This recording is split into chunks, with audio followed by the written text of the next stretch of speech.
북한의 경제 규모는 어느 정도일까? 국제통화기금은 북한의 공식 데이터를 집계하지 않는다. 북한이 통계를 공개하지 않기 때문이다.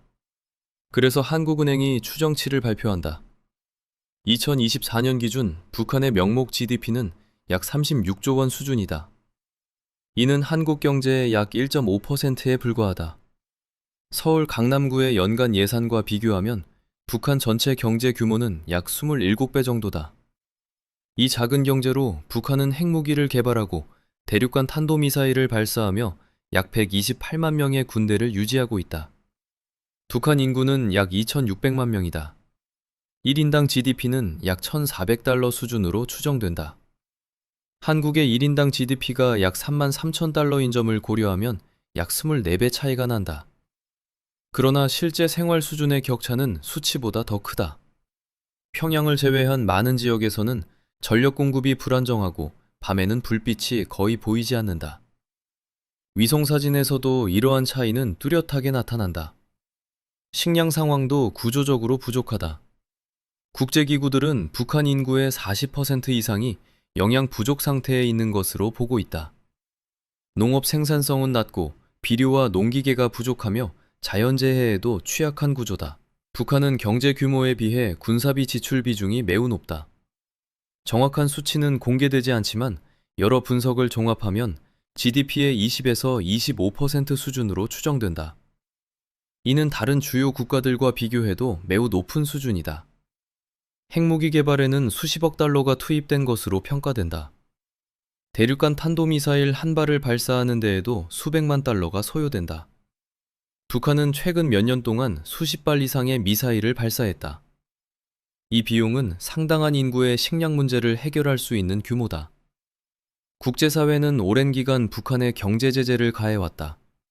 수출과 수입, 금융거래가 제한되면서 정상적인 경제 활동이 어려운 구조가 만들어졌다. 그럼에도 북한 경제는 유지되고 있다. 가장 큰 이유는 중국과의 교역이다. 북한의 대외무역 대부분이 중국을 통해 이루어진다. 또한 사이버 해킹을 통한 외화 확보도 중요한 수단이다. 북한 해킹 조직은 암호화폐를 중심으로 대규모 자금을 탈취해왔고 이 자금이 핵과 미사일 개발에 활용되는 것으로 분석된다. 과거에는 위조 지폐와 마약 거래도 주요 수입원이었으며 지금도 일부 남아있는 것으로 보인다. 최근에는 러시아와의 군사 협력을 통해 에너지와 식량을 확보하고 있다. 북한 내부는 크게 두 가지 모습으로 나뉜다. 평양은 비교적 생활 수준이 높은 지역으로 핵심 계층이 집중되어 있다. 다양한 시설과 인프라가 갖춰져 있으며 다른 지역과는 큰 격차를 보인다. 반면 지방은 전력 공급이 불안정하고 식량 확보도 쉽지 않다. 주민들은 장마당이라는 비공식 시장을 통해 생계를 유지한다. 이 장마당 경제는 1990년대 대기근 이후 형성되었으며 현재 북한 경제를 지탱하는 중요한 요소로 자리 잡았다. 많은 주민들이 이 비공식 경제에 의존하고 있는 것으로 분석된다.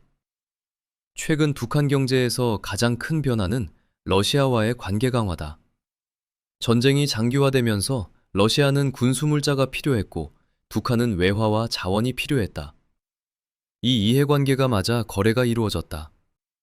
북한은 군수물자와 병력을 제공하고 그 대가로 에너지와 식량을 확보하고 있다. 중국 역시 중요한 역할을 하고 있다. 중국은 북한의 핵 개발을 원하지 않지만 체제 붕괴도 원하지 않는다. 이러한 이유로 일정 수준의 교역과 지원이 지속되고 있다. 북한 체제가 유지되는 이유는 경제적 요인만으로 설명되지 않는다. 외부 정부가 제한되어 있어 주민들이 다른 국가의 생활 수준을 정확히 알기 어렵다. 또한 강력한 통제와 처벌 구조가 존재해 체제에 대한 저항이 쉽게 나타나지 않는다. 이러한 요소들이 결합되어 경제적 어려움 속에서도 체제가 유지되고 있다. 북한의 사이버 공격은 한국에도 영향을 미친다. 금융기관과 기업, 개인을 대상으로 한 공격이 지속적으로 발생하고 있으며 암호화폐 시장 역시 주요 표적이 되고 있다. 공식적인 외국인 투자는 거의 없지만 일부 국가와의 비공식 거래는 계속되고 있다. 향후 통일이 이루어진다면 경제적 부담은 매우 클 것으로 예상된다. 인프라와 제도, 교육 시스템을 전반적으로 재구성해야 하기 때문이다. 단기적으로는 큰 비용이 들지만 장기적으로는 새로운 성장 동력이 될 수 있다는 분석도 존재한다. 결론적으로 북한 경제는 세계에서 가장 폐쇄적인 구조를 가진 경제 중 하나다. 군사력 유지에 많은 자원을 투입하는 반면 국민 생활 수준은 낮은 상태에 머물러 있다. 이 구조는 체제 유지를 중심으로 유지되고 있으며 그 비용은 결국 북한 주민들이 감당하고 있다.